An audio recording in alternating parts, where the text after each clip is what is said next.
حضرت عمر رضی اللہ عنہ فرماتے ہیں ذی الحج کا مہینہ حج کرنے کے بعد جب میں مدینہ گیا، ذی الحج کے آخری دن تھے، ایک شخص میرے پاس آیا، مغیرہ بن شعبہ رضی اللہ عنہ صحابی رسول، ان کا کوئی غلام تھا اور اس کا نام تھا ابو لؤلؤ فیروز، مذہباً مجوسی تھا اور ایران کا رہنے والا۔ وہ آیا اور حضرت عمر رضی اللہ عنہ سے شکایت کی کہ عمر، میرا آقا مغیرہ بن شعبہ مجھ سے کام زیادہ لیتا ہے، مزدوری کم۔ عمر رضی اللہ عنہ نے پوچھا بھی کیا کام کیا مزدوری بتایا، تو کہا یہ تو مناسب ہے۔ پھر پوچھا اچھا بتاؤ تم کیا کام، کہا بھی میں چکی بھی بناتا ہوں، زرگری کا کام بھی کرتا ہوں، بے شمار کام بتائے۔ کہا اچھا مجھے بھی ایک چکی بنا دو۔ تو وہ بدبخت کہنے لگا میں آپ کو ایسی چکی بنا دوں گا جس کی دھوم مشرق و مغرب شمال جنوب ہر طرف ہوگی۔ عمر رضی اللہ عنہ نہ سمجھے یہ کیسے ہو سکتا ہے۔ صحابہ کرام نے عرض کی اے امیر المؤمنین آپ ہمیں اجازت دیں، ہم اس کو ابھی گرفتار کر لیں گے۔ لیکن عمر رضی اللہ عنہ نے فرمایا نہیں، اس نے ابھی صرف دھمکی دی ہے، جرم نہیں کیا۔ عمر کو یہ گوارا نہیں کہ صرف زبان چلانے پر دھمکی دینے پر گرفتار کر لیا جائے۔ لیکن آپ ذرا غور فرمائیں، ابو لؤلؤ فیروز مجوسی بدبخت ایران کا رہنے والا، ایران نے سازش کی، وہ ایران جس کے بادشاہ نے میرے آقا صلی اللہ علیہ وسلم کا خط پھاڑا تھا، وہ ایران جس کو رسول اللہ صلی اللہ علیہ وسلم نے بد دعا دی تھی، وہ ایران جس کو عمر نے فتح کیا تھا، وہ ایران جس کی شہزادی عمر رضی اللہ عنہ نے حضرت حسین کے نکاح میں دے دی۔ جب ایران فتح ہوا تو پھر ایرانیوں سے رہا نہ گیا، وہ حضرت عمر رضی اللہ عنہ کے خلاف سازشیں کرنے لگے۔ اس کے لیے انہوں نے ابو لؤلؤ مجوسی کو تیار کیا۔ 27 یا 28 ذی الحج فجر کی نماز کا وقت تھا۔ حضرت عمر رضی اللہ عنہ مصلی پر تشریف لائے، پہلی صف میں وہ بدبخت زہر آلود خنجر لے کر کھڑا تھا۔ عمر رضی اللہ عنہ نے جب نماز شروع کی تو اس نے خنجر سے وار کیا، 6 وار کیے، وہ خواب کی تعبیر، 6 وار اس نے کیے۔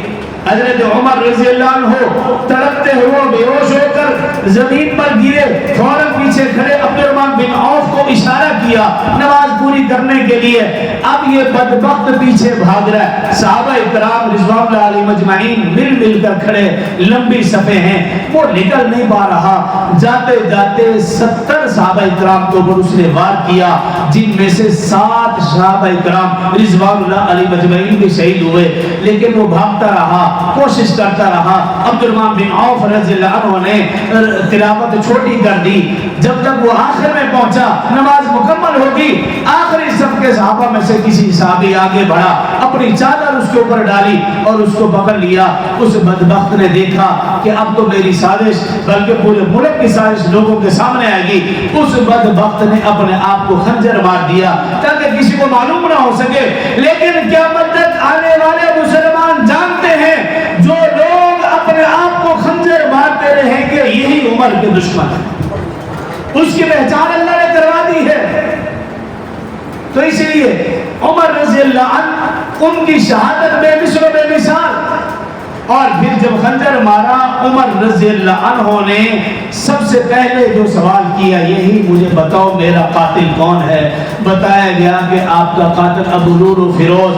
فرمایا فزت برب الکعبہ، رب کعبہ کی قسم میں کامیاب ہو گیا، میرے خون سے کسی مسلمان کے ہاتھ رنگین نہیں ہوئے، بلکہ یہ بدبخت کافر تھا، اللہ نے مجھے شہادت عطا فرمائی۔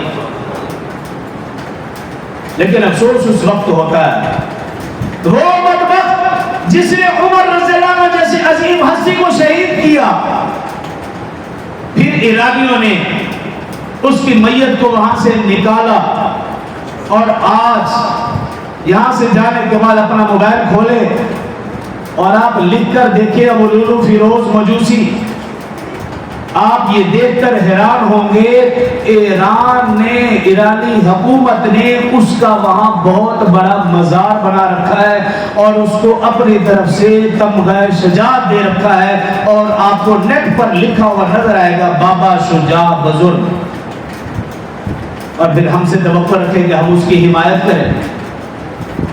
ہم کسی کی حمایت نہیں کرتے، یہ دونوں باطل فرقے ہیں، یہ دونوں باطل ممالک ہیں، وہ لگے رہے آپس میں، ہمیں کیا لگے؟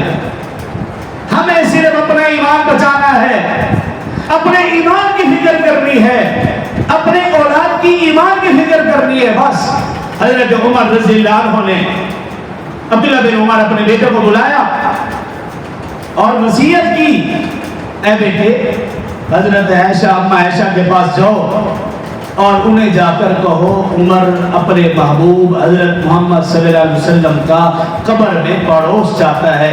جب یہ بات جا کر کہی، اما عائشہ کے آنکھوں میں آنسو آ گئے اور فرمانے لگی ان سے کہو یہ جگہ میں نے اپنے لیے رکھی تھی، لیکن اے عمر تیرا مجھ پر احسان ہے، جب منافقین نے میرے اوپر تہمت لگئی تھی، رسول اللہ صلی اللہ علیہ وسلم بھی پریشان تھے، سارے صحابہ پریشان تھے، آپ نے آقا کے سامنے تسلی والے الفاظ کہے تھے کہ سبحانک ھذا بہتان عظیم، آج میں تیرے احسان کا بدلہ اتارنا چاہتی ہوں، ہل جزاء الا الاحسان، آج میں تیرے احسان کا بدلہ اتارنا چاہتی ہوں، میں بخوشی اجازت دیتی ہوں کہ جو جگہ میں نے اپنے لیے منتخب کی تھی اس میں میں آپ کو دفن ہونے کی اجازت دیتی ہوں۔ حضرت عمر رضی اللہ عنہ کو رسول اللہ صلی اللہ علیہ وسلم، حضرت ابوبکر اور ان کے ساتھ حضرت عمر رضی اللہ عنہ کو دفن کیا گیا۔ یہ تو محرم الحرام ان کی شہادت، یہ محرم الحرام کا مہینہ ہے، اس مہینے میں ہم نے زیادہ سے زیادہ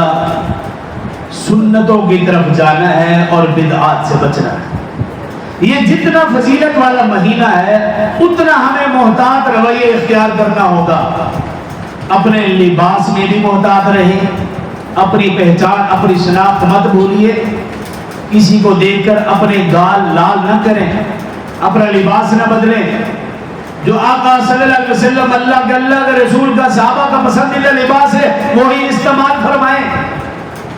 اور اس کے ساتھ ساتھ آخری بات، حضرت مفتی شفیع صاحب رحمۃ اللہ تعالی علیہ، انہوں نے اپنی کتاب جواہر الفقہ میں لکھا، بزرگوں کا عمل ہے، قرآن و سنت میں نہیں ہے، لکھا کہ اگر کوئی شخص یکم محرم الحرام والے دن 113 مرتبہ بسم اللہ الرحمن الرحیم کسی کاغذ پر لکھ کر اپنے پاس رکھ لے، فرماتے ہیں کہ وہ پورا سال ہر قسم کی آفات و بلیات اور مصائب سے محفوظ رہے گا۔ یہ ایک مجرب عمل ہے، حضرت مفتی شفیع صاحب رحمہ اللہ نے لکھا۔ اور اس کے ساتھ ساتھ یہ بھی کہ ہم 2 رکعت صلاۃ التوبہ کے پڑھ کے گزشتہ سال زندگی میں جتنے بھی گناہ ہوئے معافی، 2 رکعت صلاۃ الحاجہ پڑھ کے اگلا سال بقیہ زندگی خیر و برکت اپنے لیے، ملک کے لیے، تمام مسلمانوں کے لیے، جو کہا سنا اللہ سمجھنا عمل کو توفیق دے۔